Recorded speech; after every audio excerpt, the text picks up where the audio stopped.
welcome everyone. I'll be with you just shortly. As the screen says, I'm just filling my water bucket.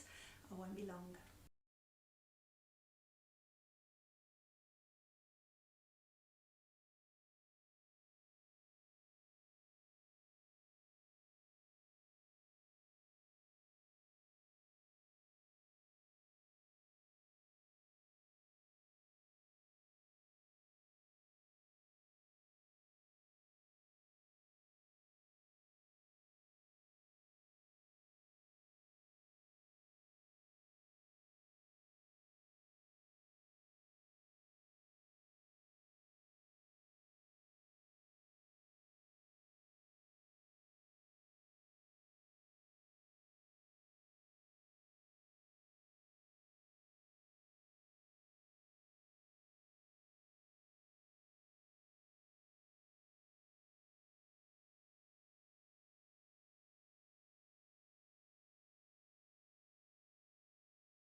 Right, sound issue's been solved now. Can you hear me now? Okay, so those that couldn't hear me before, all I was basically saying is that don't pre-stretch the paper. All I've done is taped up all the way around the edge of the painting to make sure that nothing is, it's not going to start warbling or anything. I haven't pre-stretched because I'm working on a vertical, and all I've done is stroked through with French Ultramarine, which is the blue that I'm using today, and I ran through the colours with you. So we have French Ultramarine, Hooker's Green, Yellow Ochre, Rose Madder, Light Red, Raw Umber and Burnt Sienna. Okay, and basically all I've done is said, don't worry about detail in the painting. Don't worry about if you make a pencil mistake because the paint will just cover all of that. Okay, so you don't need a rubber, or for my American friends, loud and clear, nice one, thanks Noel. For all my American friends, that's an eraser. Okay, so all I said basically is once you've stroked through, use a clean damp brush, rinse the brush out, squeeze out the excess water and soak up the excess paint. And for the clouds is simply rinse out, squeeze out and twist into the sky with your brush in order to get a cloud effect going on there. So if you have missed out, if sound was playing up, then literally that was all I've said so far. Okay. Now, being my first live stream, we have a few technical issues on the go here. Just before I went live, I was supposed to go live at 5. The Wi-Fi went down, so it's been a bit of a nightmare trying to get this live stream up and running. So my apologies for that. Okay, John, thank you for the share, and Jefferson, Nelly, thank you for the like. Okay, and a shout out to Noel and his family. I know they're watching. This painting is actually of Cumbria, and it's specifically for Noel and family. I'm actually known as the sheep painter, apparently. And all I was saying earlier about this one is that this is the painting that we're doing today, but I'm not painting the sheep. Okay, so there we go. Right, so moving on. Now the worst thing you can do at this stage is use a hairdryer to dry your sky. I want to paint these distant hills, but if I use a hairdryer on this sky, what will happen is I'll break down the internal size on the painting. What that means is that the actual paper will go bitty and it will be difficult to paint on it. It'll just bleed no matter what you do. Okay, so moving on. First of all, just checking that the sky is dry enough. It is quite warm in here today, even though I haven't got the heating on. And almost, I probably could get away with that. Let's see, shall we? Because we're working on, you know, a complete vertical, hence why I don't pre-stretch. It shouldn't bleed too much anyway. So now for those distant hills, I'm coming into yellow ochre by itself. Okay. Now because they're distant hills, I don't want this too deep a colour. So I've got my yellow ochre there, and now I'm going to add absolutely tons of water using my 3/4 inch flat wash. And there we go. So test your colour if necessary. That's a nice light yellow. Okay, just a little bit more water in there for my taste. Okay, and I'm literally just going to fill these hills at the back here. Okay, now I need this to go in quite wet. So quite a lot in the brush, quite wet brush as well, because I need it to stay wet while I add the other colours in as well. Okay, so nice darker colour there. Ah, that's more like it. So going up to where the sky is and across. Bringing that down. Don't worry if you come into the hills in the foreground. They're going to be a slightly darker colour to get that tonal recession. Okay.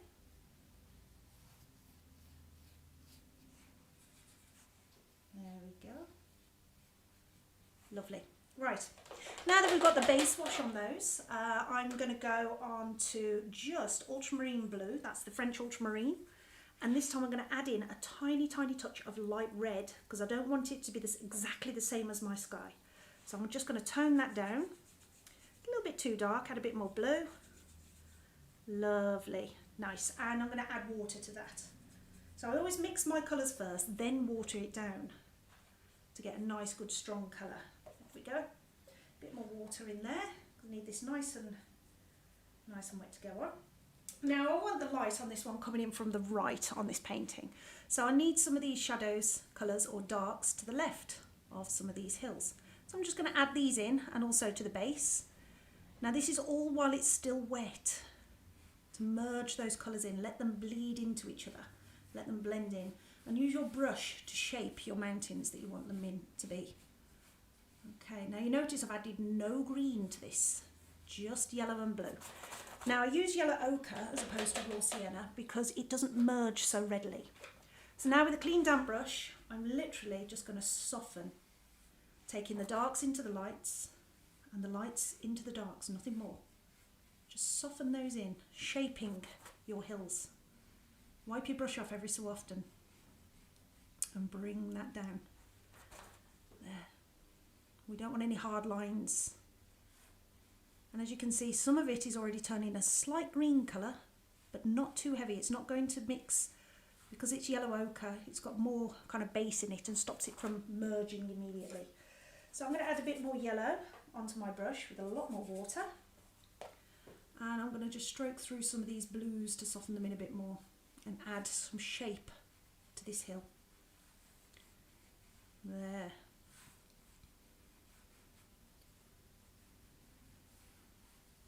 A few tap-ons. There. So that would be distant hills and mountains. Again, use your brush and just soften in anything that looks a bit too hard line. Blend it down. We don't want too much detail in these because this is the distance. Okay. There, a bit too blue. Just tap that down. Now don't fiddle for too long because you'll end up with cauliflowers. Okay? But you can fiddle for a little bit and get away with that. Okay, so we have some distant hills there with a bit of light and a bit of shadow going on there. So I need now to bring it forward into the foreground hills here. Now as you can see here, it looks like there's bits of green in there as well.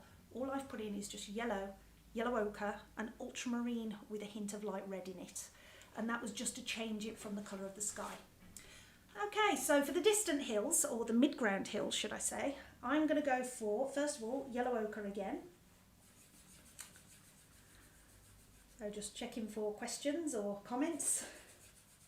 Okay, this time I want it a little bit stronger, so less water in the mix, and that's because it's closer to us, so we got the tonal recession going on there.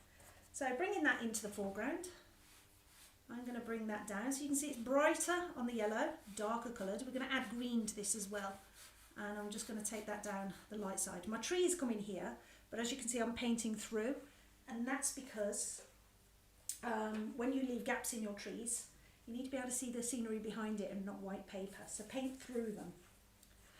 Okay, now this side obviously the light is coming from the right, so the yellow is mostly going to be to the top, and we'll bring it down here a little bit. There. You notice these colours are not bleeding into each other, and that's because it's quite warm in here, so it is drying quickly. So there is no need for hairdryers, just paint in a warmer room. Easy done.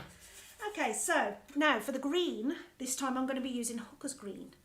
Now Hooker's Green by itself is absolutely awful. Never use it. Horrible stuff. There you go. See, very bright, very garish, very nasty. No. And it will not look right in your painting. However, mixing into it any colour from your palette to mix in with that, and you actually get a really nice green. It is designed to mix, it's not designed to use as a standalone. So as you can see now, that's a much more natural colour for hills and whatnot as well. So I'm going to water that down a little bit now, and I'm going to come in to the hill, and I'm literally going to be painting in right up to these houses.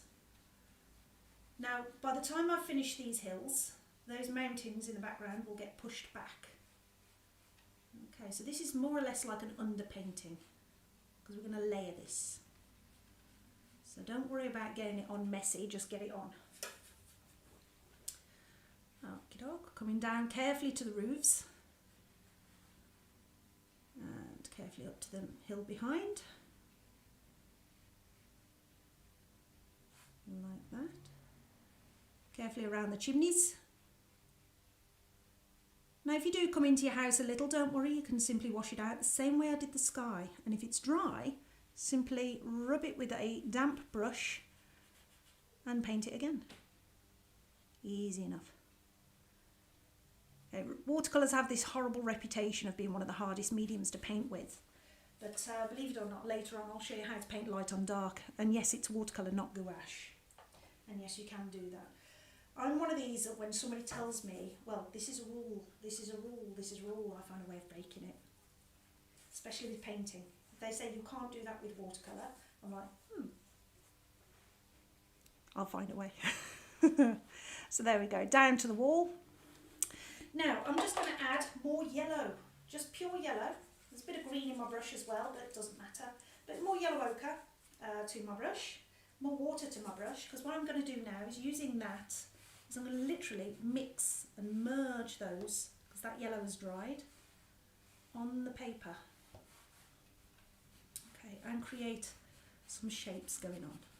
So where I paint over green, it's going to stay green. Where I paint over yellow, it's going to be, just darken it down slightly. So I've got an underpainting and then I'm doing wet painting over the top just to merge it, to get that extra colour. As that dries, it'll go a bit lighter. And if not, I can just paint light on dark. So there we go. And if you start pulling the paint off your paper, don't worry, just add a bit more colour. Easy as that. Okay, so this is just giving the hills some shape. And I'm going to add some shadow in there in just a second. So the shadow side of the hills now is just plain blue. The same blue as your sky, as I said earlier, don't change your blues. And I'm just going to water that down. And I'm going to pop that a bit more blue, less water. That's more like it. Around the buildings, just roughly, because it's wet, it'll blend. Around the buildings, to make those buildings sit forward from the hills. Once they're painted, we need them to sit further forward. Love this stage of a painting, it looks such a mess. It'll be alright. She says hopefully. Okay, and again, the same as before, just plain yellow ochre in your brush, plenty of water, and literally just merge that in and give your hills some shape. We don't want definite hard lines sitting around these buildings. We need it kind of to blend outwards.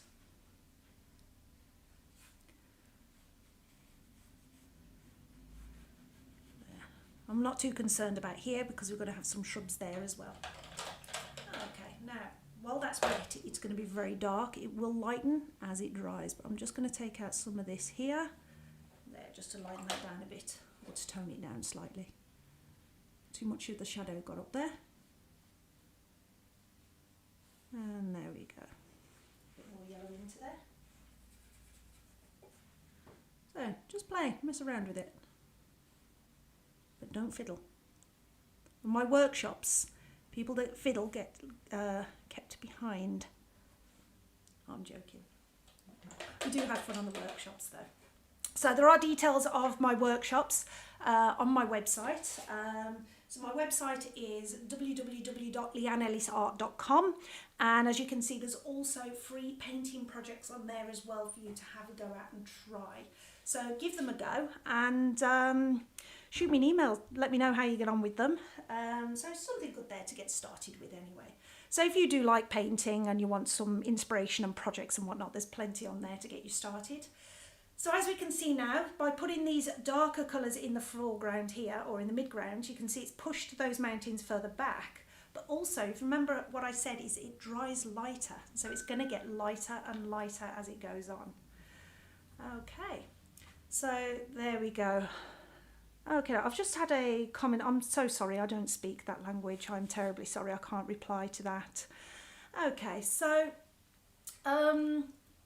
now, moving around your painting is vital. So next, I'm actually going to come onto the dry stone walls.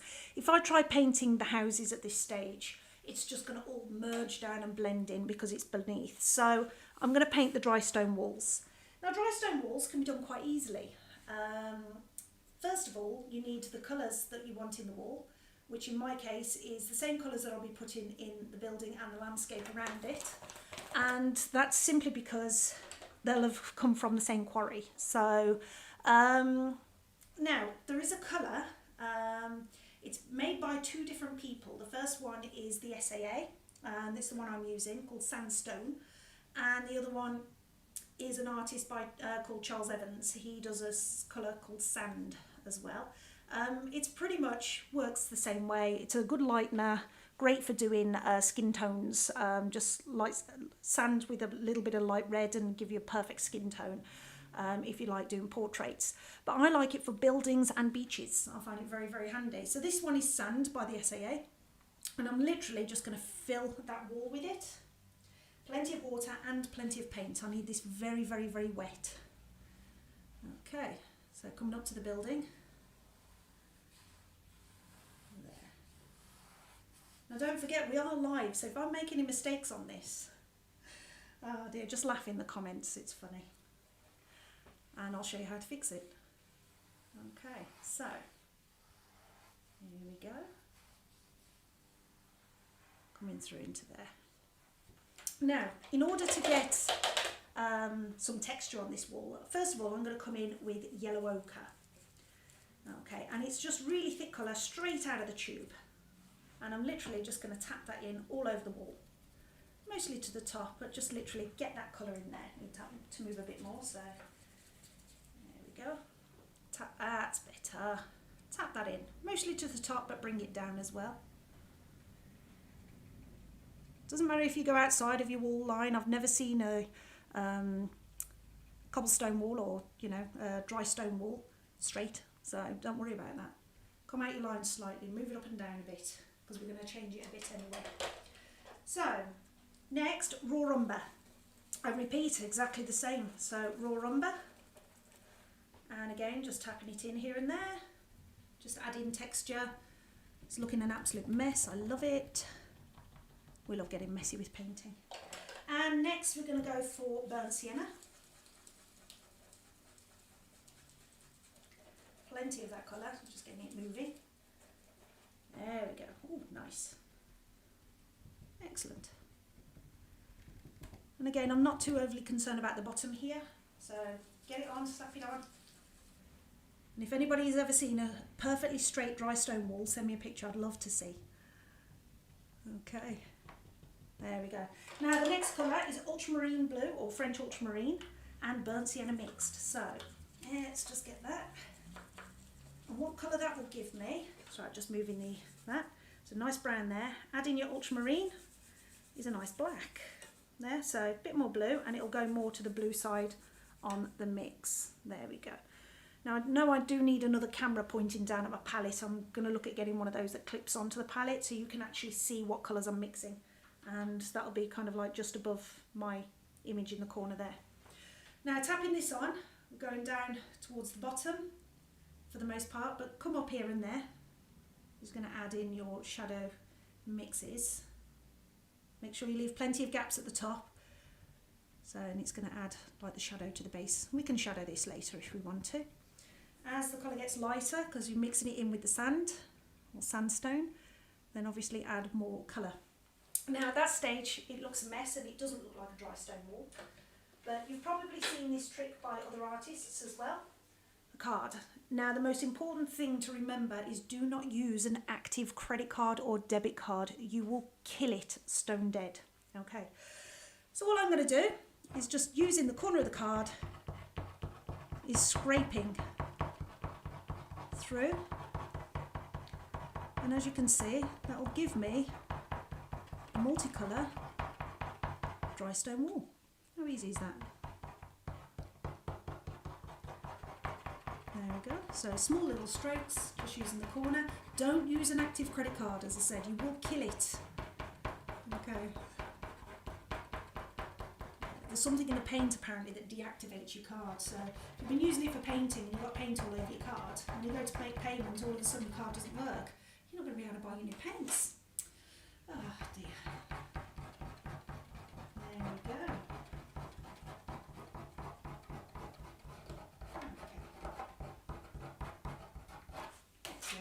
coping stones.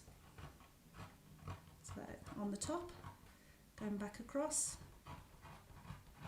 and simply scrape it in those coping stones. There we go. Later on I'll be using my fingernails as well. As I say, I get absolutely mucky with paint and I love it.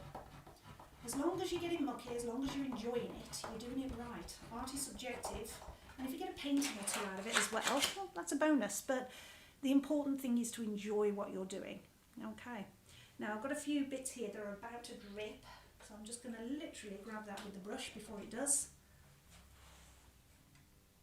There. So look out for the big drips. There's one here. Sorry, no. Okay, so make sure that you catch those drips. We don't want them going down the paint. If they do, you can wash them off, so don't worry. And we're going to have some foreground grasses down there as well. So now we've got the dry stone wall in. These mid-ground hills here have actually got some trees and shrubs and whatnot on them. So before these are completely 100% fully dry, I'm going to get those in. And that is simply done with a mixture of Hooker's Green and burnt sienna mixed. So I'll hold the palette up so you can see. So we have the burnt sienna. Try not to flick my painting with this. And bring that down here. And then to the Hooker's Green. You see I'm not gentle with my brushes. Give them some welly. That's why I don't use the best quality sable. These are synthetic brushes. But they do hold just as much water as your best quality sable. These brushes are from Artmaster, and to be honest, they are absolutely fabulous. You'll probably see me at some of the shows. Some of you that go to the shows, I demonstrate for Artmaster as well. Former demonstrator for Winsor & Newton, and also a freelance for Pebeo. So I do quite a lot of work with different art companies as well. Okie doke. So coming back onto the painting, all I'm going to do with this now is, I'll do a little demo down here, is literally tap like that, and then do a little wobbly line, and then tap like that. Okay, so that's going to give me my shrubs and trees coming down the hill. So if you're wondering what I'm doing as I'm doing that, it's literally I'm creating, so I'm doing little wobbly lines, and then every so often I'm just doing a little bush, just like that. Okay, and then bring that down here, a few little bushes higher than that, and we're going to bring out a couple coming down at an angle like that, and coming down at an angle there, flattening out, giving the hills some shape.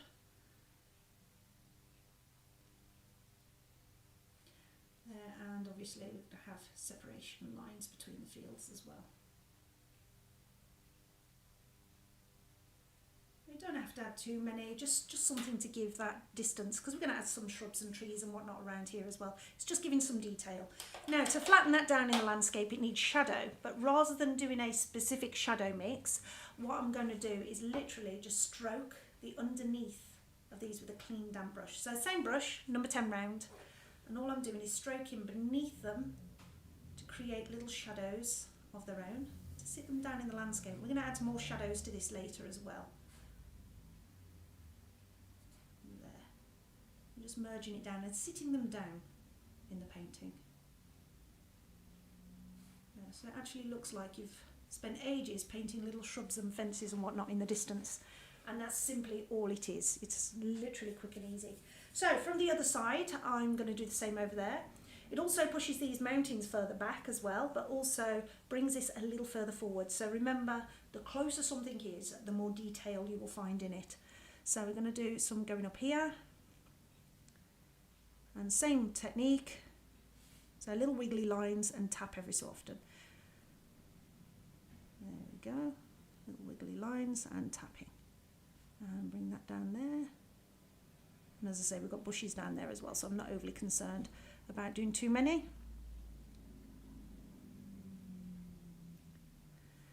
And it's literally just putting a shake in your wrist as you're coming down like that to get the effect of there.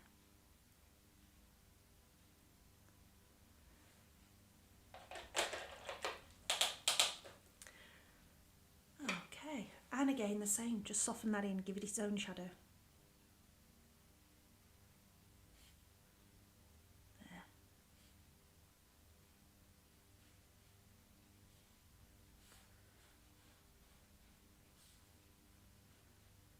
So you see what I mean about layering? You can do layering quite easily. So that's, as you can see, has brought those houses forward as well, even though there's no details and no colours on those yet. So we're going to go on to the houses now, and we're going to start with the roofs. So the roof, obviously there's a lot of slate, so we're going to go slate grey on these roofs.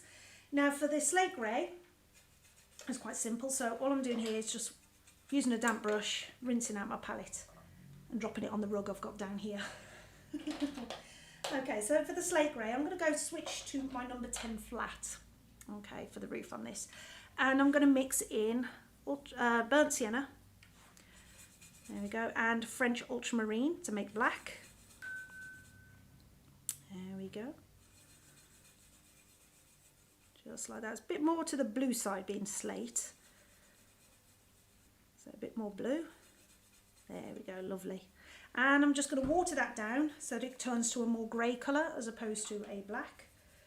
Just add water to it. Use the white of the paper, and there we have a nice grey colour. Now some of these colours will stand out a bit too much at times, and that's because the light reflection, it's very bright in here. I'm squinting at the moment because these lights that I've got shining at me are so bright. So, but as they start drying, the painting starts coming out a bit more as well. Okay, so first of all, I'm going to go into the roofs, just tapping a bit across the top because it's still quite dark. All the way across there. Rinse out my brush, damp, wipe it on my pinny and drag that down. Using a dry brushing technique and to fill in that roof colour. Bringing that down. Let the texture of the paper, the reason I like to use rough paper is it gives you great texture when doing things like this as well. So you can get some nice texture going on in there, a bit more paint. So if you do put paint on too dark, don't worry, just wash it off. Use a bit of water, tone it down. There. And this one will be slate grey as well. Now I need to straighten this roof out here a bit, so I need to go on darker with that. There, to bring the roof out. Let's sharpen that out. Yeah, easy enough. This roof is in shadow anyway. There. And just fill that in. Same again, rinse out, take out majority of the water and then dry it down, tone it down. And if it starts going too light, just add more paint. Yeah. Sideways strokes. Roof's done. Yeah, not too bad. Okay, don't forget if you've got any questions, if I'm missing anything out and you want to know, just write them in the comments and I'll happily answer at any time. Okie doke, so now we're going on to the main part of the buildings. Now the buildings are not quite white, obviously they're going to be similar colours to what's down here. Now I don't want to put too deeper colours in there because of the dry stone wall, but I do still want that similar colour. So I'm just going to go straight in with sand, so the colour sand, sticking to my number 10 flat. And I'm literally just going to fill that building in. And then what I'm going to do is use dirty water, believe it or not, to add a bit of texture to that sand. Need a bit of water. Let's scrub that in. So I'm trying not to bash my head on my microphone here.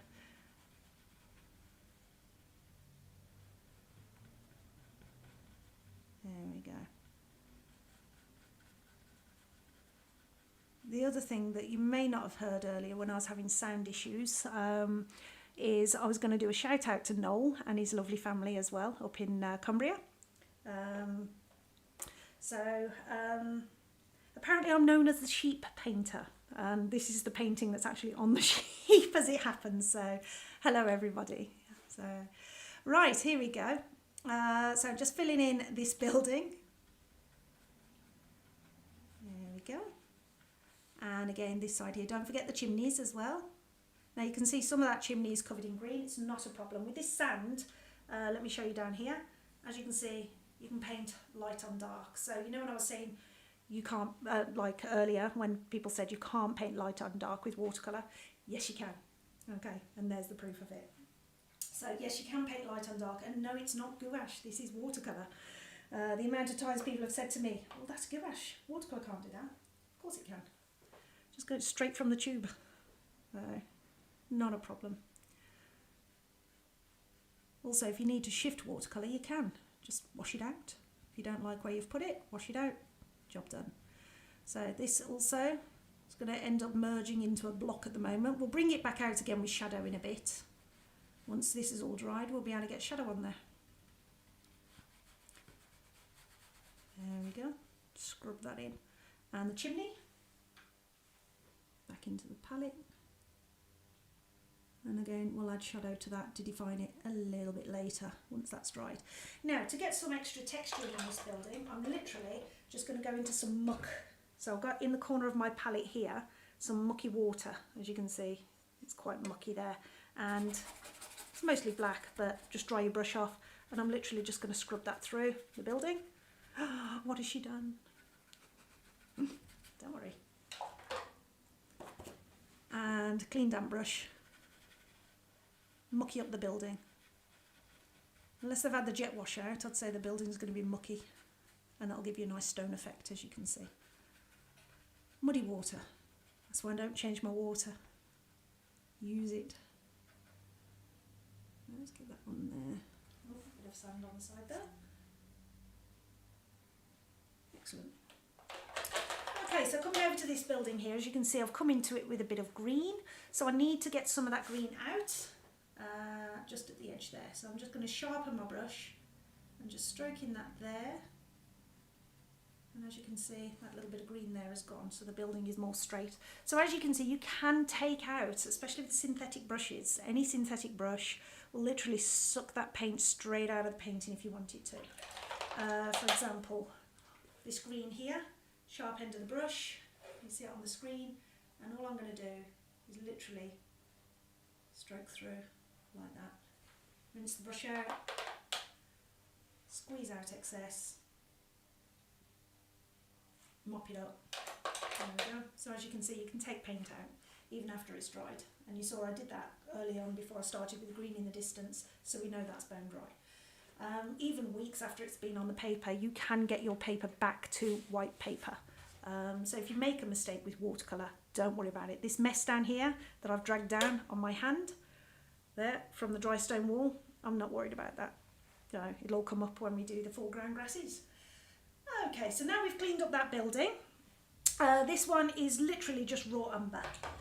It's kind of like a shed, so we're going to straight into the raw umber, nothing else, pretty much straight from the tube. Just got to move the paint a little, so because I've let my paints dry in my palette. So, and literally a bit more water to get it to move. Just fill that building. So, and I'll put the slate grey roof on in just a sec. So raw umber by itself for that building. And you can readjust if you decide that you want to make the building bigger, just take out the green around it and make that building bigger. So you can't really go wrong if you know how to fix an error. There we go. And let's get the roof on there. So again, ultramarine blue or French ultramarine there, mixed with burnt sienna.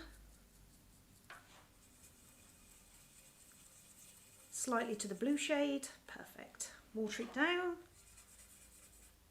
to get it to a nice slate grey. Bit too blue, a bit more burnt sienna. If in doubt, always test your colours first. That's better. Now water down. There we go. So just watering down and dry brush it on.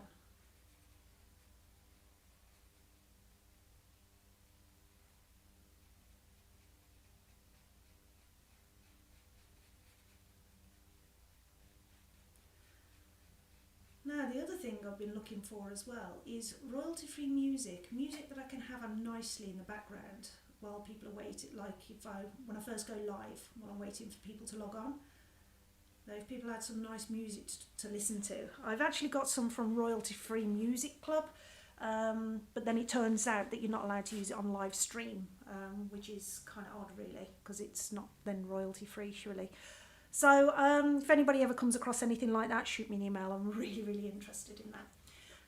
Okay, so we're nearly finished, believe it or not. So the only thing we've got left to do is a few shadows, a few windows and foreground grasses in this big tree here and some shrubs. So first things first, shadow. So we're sticking with the number 10 flat, okay? And this is going to come together very, very quickly now. So for shadow mix, I use the same blue as my sky, always, never change your blues. If they had a cobalt blue front door or a Prussian blue front door, that's fine. It's not classed as natural, so you can paint that whatever colour blue you want. But if you've used French Ultramarine for your sky, for anything natural, always use the same blue, otherwise it's not going to sit in harmony. So I'm using French Ultramarine and Rose Madder. Okay, so I'm just coming into my Rose Madder here, and there we have a nice purpley colour just there. Now that has to be transparent, so it's going to need to be watered down quite a lot, because as you can see, it's not transparent, and as you can see, it's quite dry. I mix dry and then water it down to what I need it to be. So water that down, and we need to make sure it's transparent. That is transparent, but on camera you can't see that. We just add a bit more water. There we go. So I don't know whether you can see that's transparent through there. Okay, so we're going to go on with some shadows. And because we've got the light coming in from the right, this part of the building here will be in shadow. So I'm going to come down here. I'm taking that to there. Okay, we need a slightly darker shadow than that. So mix more colour in. Way too much blue. That's a lot of shadow mix. That's more like it. Water it down. There we go. Let's darken that a bit more. Oh, that's more like it. So we've got a good shadow mix going on there. Okay, the same will be said for the roof.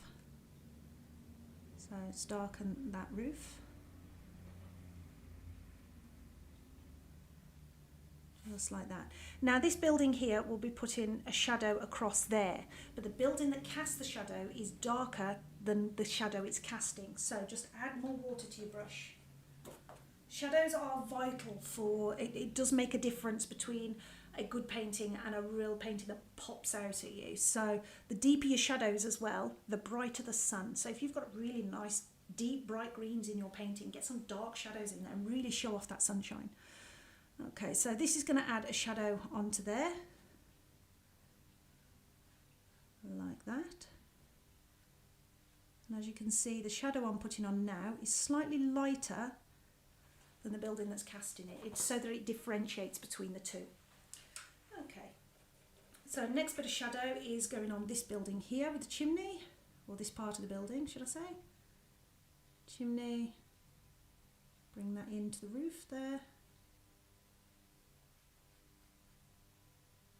And down. There, like that.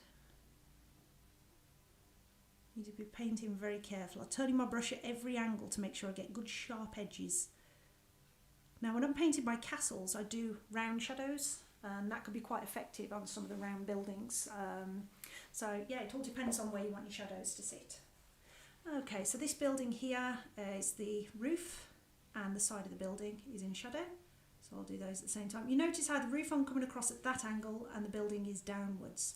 Always paint it in the angle that it is. Your brush marks will show up. Same as the distant hills as well. Your brush marks do show up and really make that stand out. So, okay, so make sure that you follow the angle of your pencil mark effectively. Let's get that on there. And on the roof.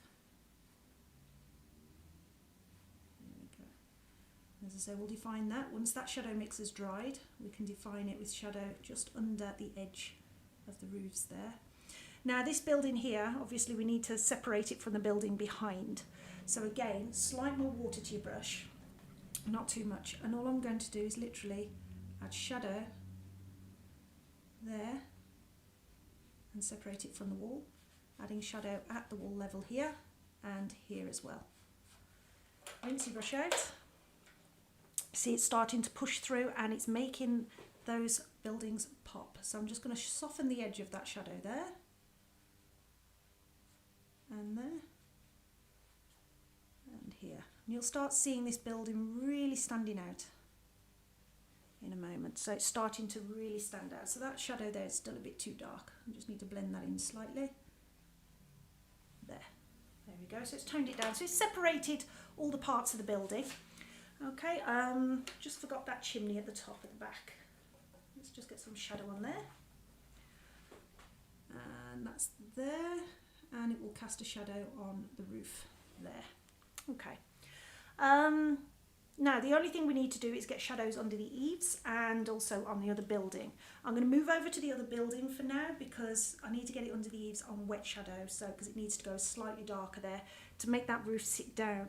But you can see this building here at the bottom almost has a brick effect here, and that was from the scrubbing that I did, and then here it's smoother, so it looks like it's been, well, in a bit of state of disrepair. So the effects that you can actually achieve just by either scrubbing or stroking can make a huge difference to your paintings. Okay, so coming across to this one, again, shadowing on the roof and down. So following the shape of the building itself. There. Okay, so that's just changed that one slightly. So coming back to the first one, under the eaves of the house, and get that roof sitting down, because at the moment it's just sitting on top of. So let's get it sitting down. And how we do that is placing your shadow just under where the eaves would be. There. And then soften it in.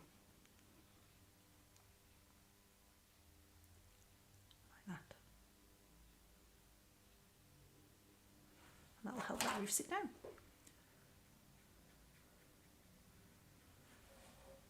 Let's get a bit of slate grey on the other side of that roof. I forgot about that one. So a little bit of slate grey just there. I'll define that again in a moment when that's dry. It's just bleeding in at the minute. If it bleeds in, just simply rinse it out, clean damp brush and wipe it out. Easy enough.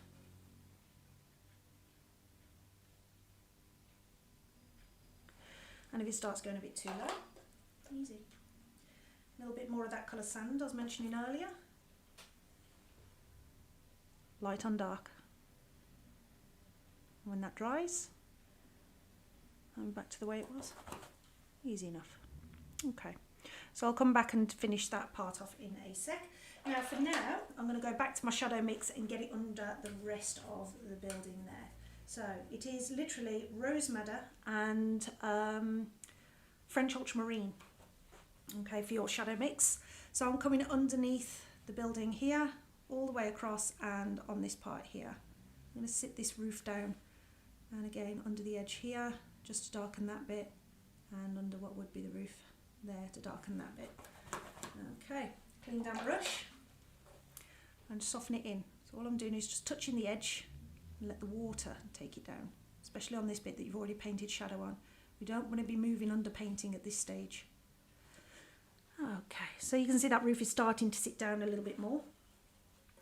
And the same on this one here. So we've got under the edge there, under the edge there, and soften in.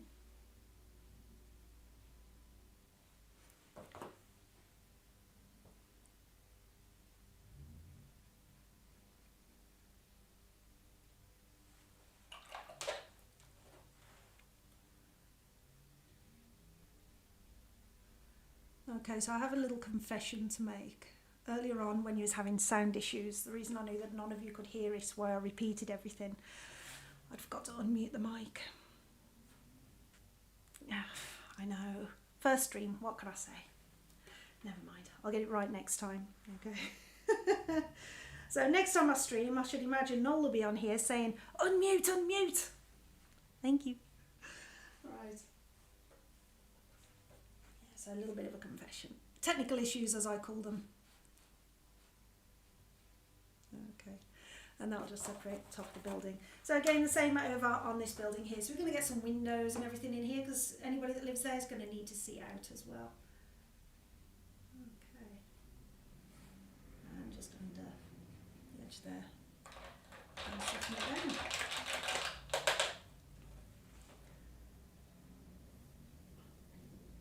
Then all we've got left to do then is the big tree and the foreground grass, which is actually really, oh, a few shrubs. We've got to get a few shrubs in there yet as well. Okay, so we're going to go on to the windows now. So I'm going back to my number 10 round brush. Okay, so my number 10 round. And I'm literally going to mix up that black again. So French Ultramarine mixed with burnt sienna to give me a lovely black. I don't use tube black. I tend to find it flattens the painting. So I'm going to use a nice mixed black because then you can make it more blue or more brown depending on where you're going. So this one I'm going to mix it slightly more to the blue, just so that for windows and that it's going to stand out a little bit better. Okay, so for the windows here we have one here. Now the reason I'm just drawing black squares is because at this sort of distance you are not going to see inside that house. You're not going to see net curtains or anything like that. And another one here. A little bit of bleeding going on there, so that might be still a bit damp. Nah, I'll fix it in a bit. Okay, so we've got one here as well. Lovely. And there's two here. One there. One there. We're going to shadow these as well to get them sit inside the building. And this one here, it's kind of like more like a barn door more than anything. So I'm just going to pop a large area there. They've left the barn door open.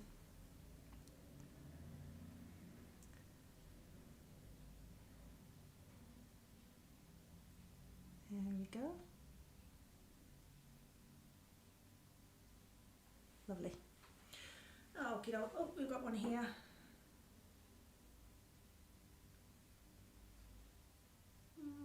Yeah, we'll leave that as is. Okay, because I've got some shrub. We've got a tree going up there. Okay, so we've got a little bit going on there now on the building. So first things first, I'm just going to literally reapply that roof there. It needs to be lighter than that. And we're going to go in with some shrubs. And I'm sticking to my number 10 round brush. And the reason being for that is that it gives me the great details of... Yes, you will. Thanks, Noel. Oh dear, so my confession was heard. Okie doke. Right, so now I'm going to get some shadow mix around the hills, around those windows once they're dry. So I'm just fixing this little bit of bleeding going on there. So there we go. Just take that out. Okay, so shrubs. Oh, backache. Shrubs I'm going in with, first of all, yellow ochre. Now with Hooker's Green, as I mentioned earlier, you can literally mix any colour you want into it and you will still end up with a nice green. However, if you lose the green and it goes a horrible manky colour, just simply put more green in. So that's the reason I like using that. If you're using a different blue and a different yellow each time to mix a different green, you're just going to end up with hundreds of different ways of mixing mud. So use a green. As you can see, those greens all sit in harmony with each other. And believe it or not, those of you that didn't see this from the beginning, I didn't use green in that hill. So when this video goes live after, you can actually... yeah, have a look at that. Thanks for the like, Julie and John. Okay, so going in with yellow ochre. And obviously the light is coming in from the right on this painting. So we're going to need the shrubs to be nice and yellow from that side. Now, as you can see, light on dark, easy. So and that's just yellow ochre. Okay. And I'm going to pop that in where I want shrubs, and even there that really stands out, light on dark. So yes, light on dark, and this is watercolour, not gouache. Okay, there we go. Okay, I'm just going to put a few shrubs in at the front here, and I know there's a couple of big shrubs just there, and we've got some massive big tree-ish type shrubs there, and we'll put one there as well, and I know there's one in front of there, but you can't really see the yellow on that. Okay, so now all the yellow's in, Each one of these I'm going to change the green slightly by adding another colour. So first of all I'm going to start off with Hooker's Green and Burnt Sienna mixed. Okay. Right. There we go.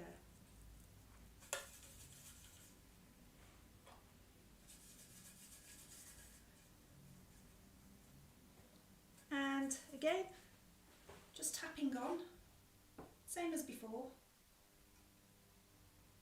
just using the tip of the brush and stippling, and that's it, that's all you have to do. And there's going to be one here, join that across to there.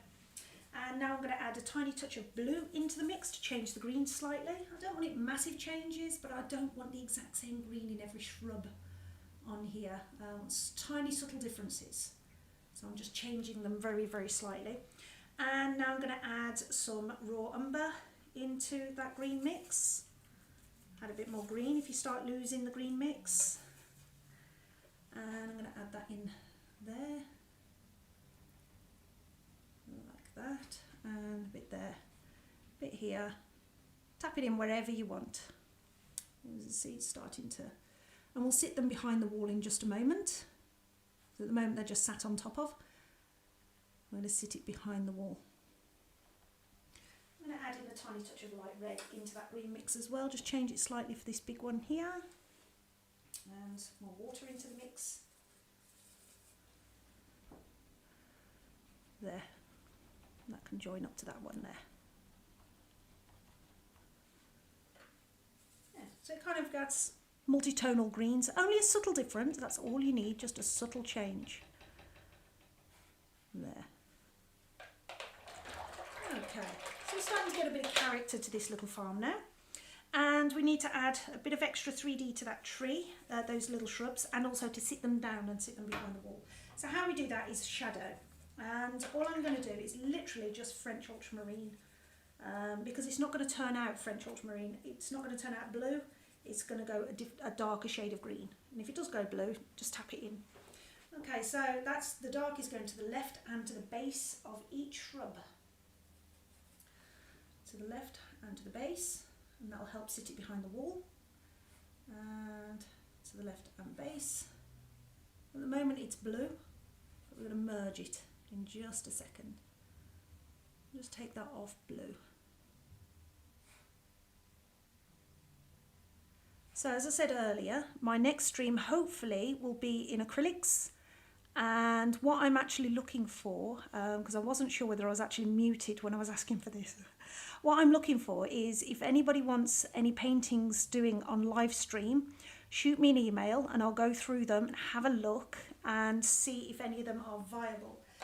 And as I mentioned earlier when I was muted probably, that obviously something like this is a little bit too complex to do from live streaming. This was a 15-hour painting.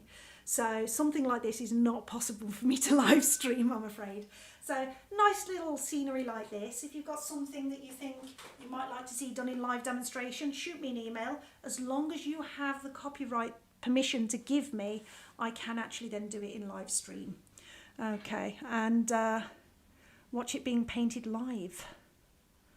Okay, so all I'm doing now is just tapping through with a simply damp brush, just merging the darks into the lights into the darks, and sitting that down on top of the wall so that it goes effectively behind the wall.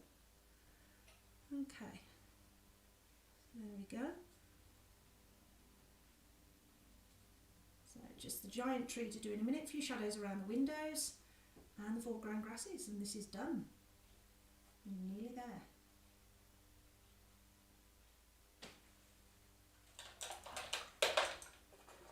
Right, let's just tidy up on top of the wall there.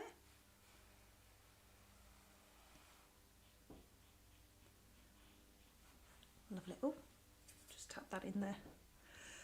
Actually, let's add some yellows. Brighten this up a little bit. Light on dark. Let's get some lights in there, shall we? There we go. We've got some nice lights going on in there. And it's merging into a darker green now. So there we go. A few shrubs and trees and whatnot against those farm buildings. Okay. I am going to take, just spotted something in the background here, that to the edge of the painting. There. That's a bit better. It was just stopped and floated there for a bit. There, job done. Okay, so all that's left to do now is sort out those windows because they've kind of melted a little bit. Easy enough. So French ultramarine and burnt sienna. Let's get some more burnt sienna in there. Get that moving. There we go. And just square off those windows again. There and there. That's it. We had melted windows. Sorted.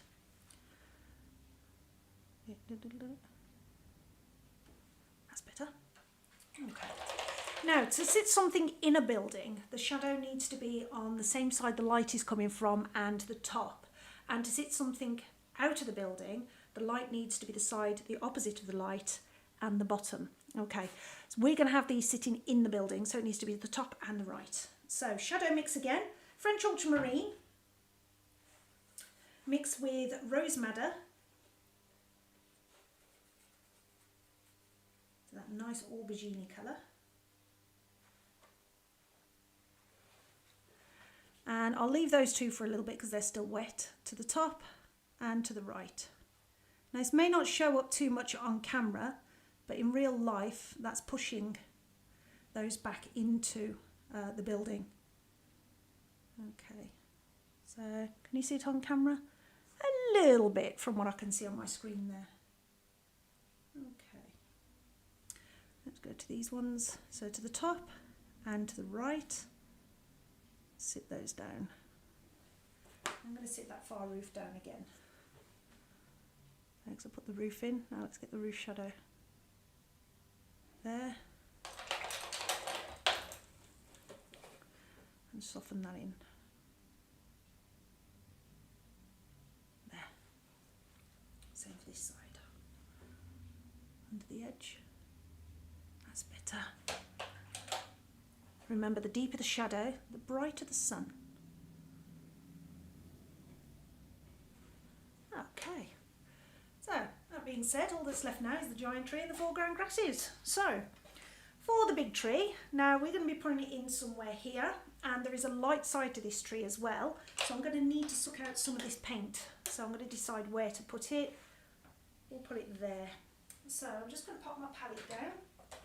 Clean that brush. You can see where the lighter line is already started moving some paint, and I'm literally just going to take that paint out like that. There we go. Just take that paint out.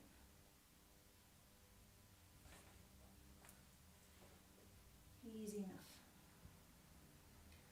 So if you know that you can take paint out as well, layering can be quite tricky because obviously with watercolour, when it gets wet, it moves.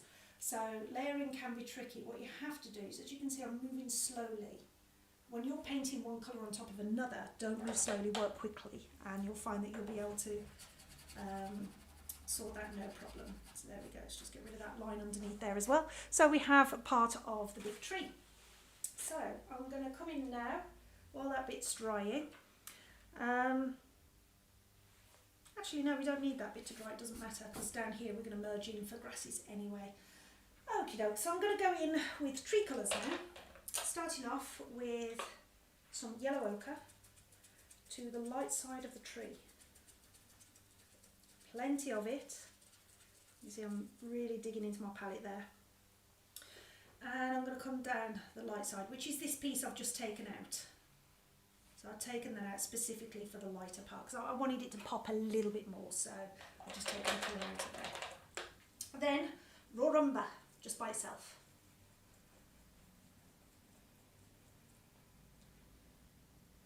Okay, and that is coming in next to that. Let it merge on the paper.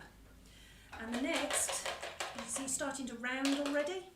Ultramarine Blue and burnt sienna mix. So French ultramarine and burnt sienna mixed together to create your black. And we only want a thin line of this down the dark side of the tree, more to the brown side. And we're going to put that down the dark side of the tree there. and let that merge across. There we go. Now if it doesn't merge across as much as you'd like, or you want a bit more of a merge on there,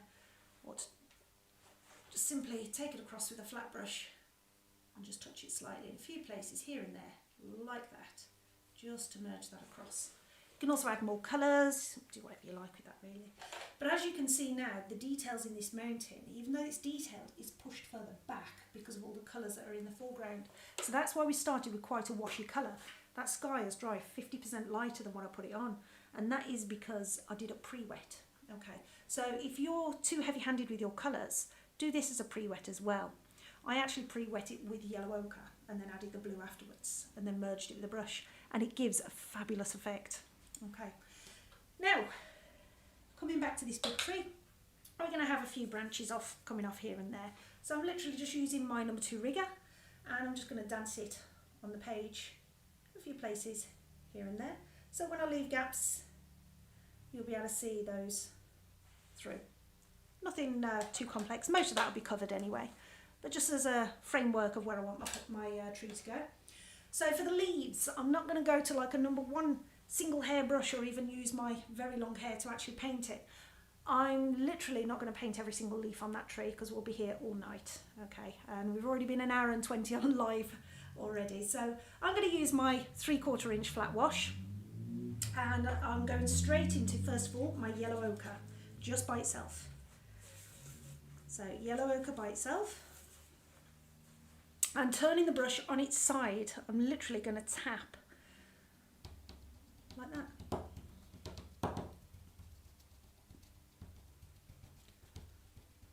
It's called the tree stroke. No, I'm joking. There we go. So, got some nice light yellows in there. Hit it. Okay, I'm going to bring some over to this side as well, because where light comes through, you'll see a few bits of yellow. Now, next one is Hooker's Green and Burnt Sienna mix. So all I'm doing now is grabbing the Hooker's Green. There we go. This is quite a dark foreground tree because it's right in the foreground, and Burnt Sienna, so give that some welly as well. There we go, mix that together. That's a nice green there, really nice green. I'm not going to put any water in that, I'm literally using it straight from the tube. I'm tapping on.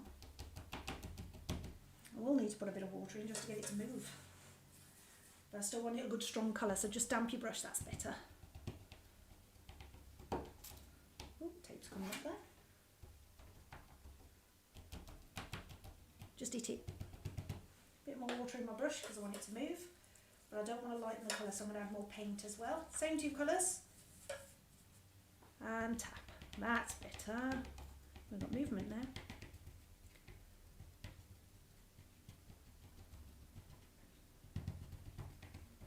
Ooh, gives you a make this. And as you can see, the reason I painted the mountains in first and all the trees and everything behind it is because when I lay this over where the gaps are, you can see sky colour, clouds, mountains through the trees. Okay, so don't just paint around where you've drawn your trees in. That's another reason why I don't actually draw trees in. I leave them. A few bits on there. Right, now shadow on this is literally the blue of your sky.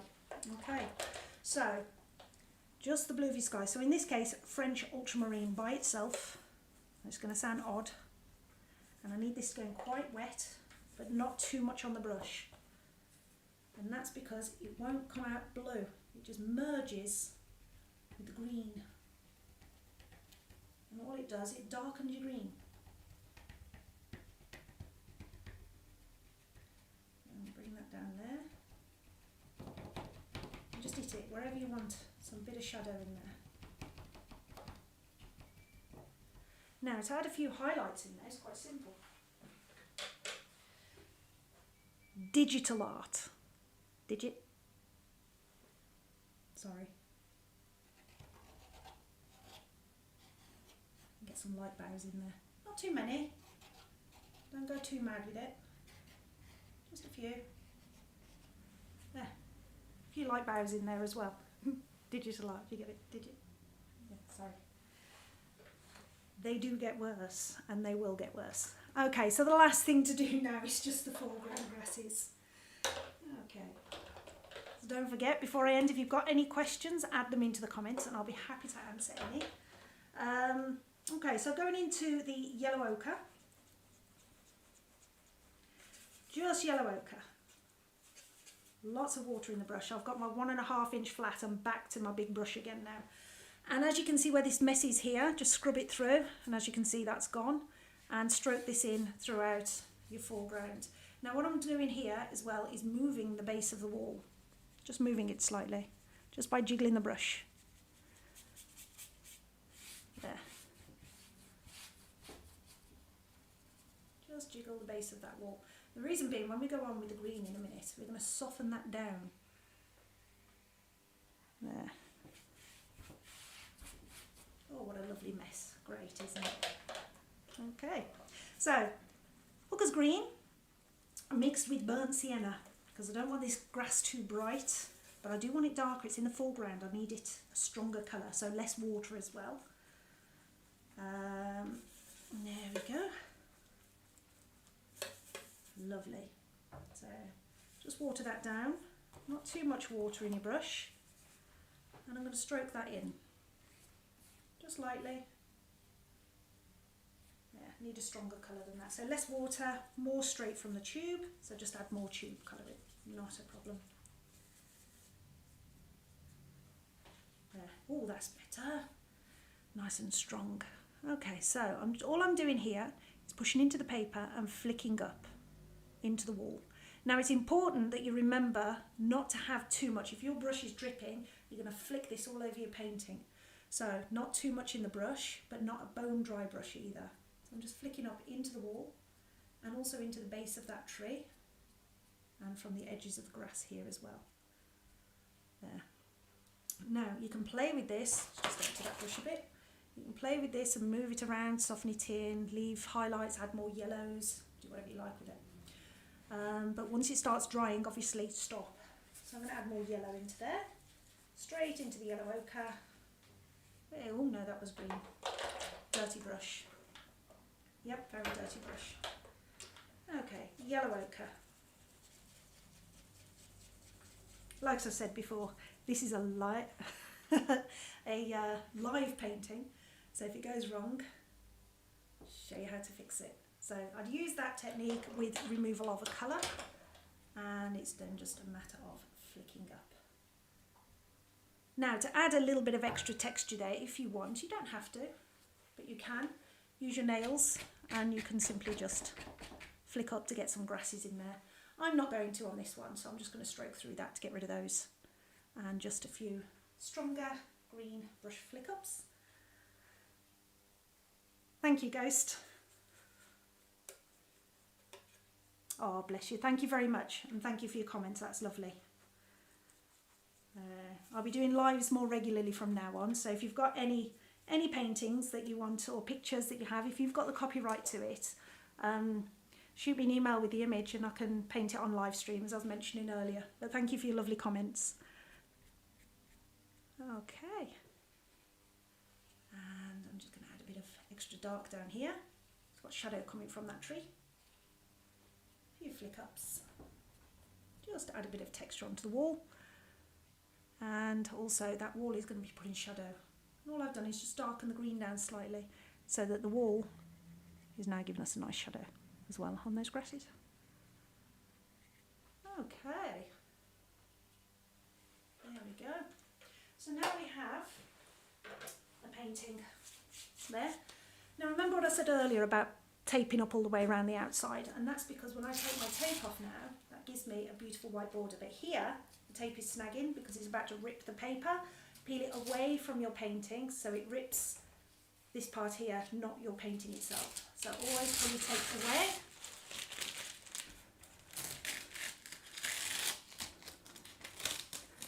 And there we go. That then is ready to frame. And there we go. Let me just pin that up for you. There. Okay, so as as you can see, painting doesn't have to be difficult.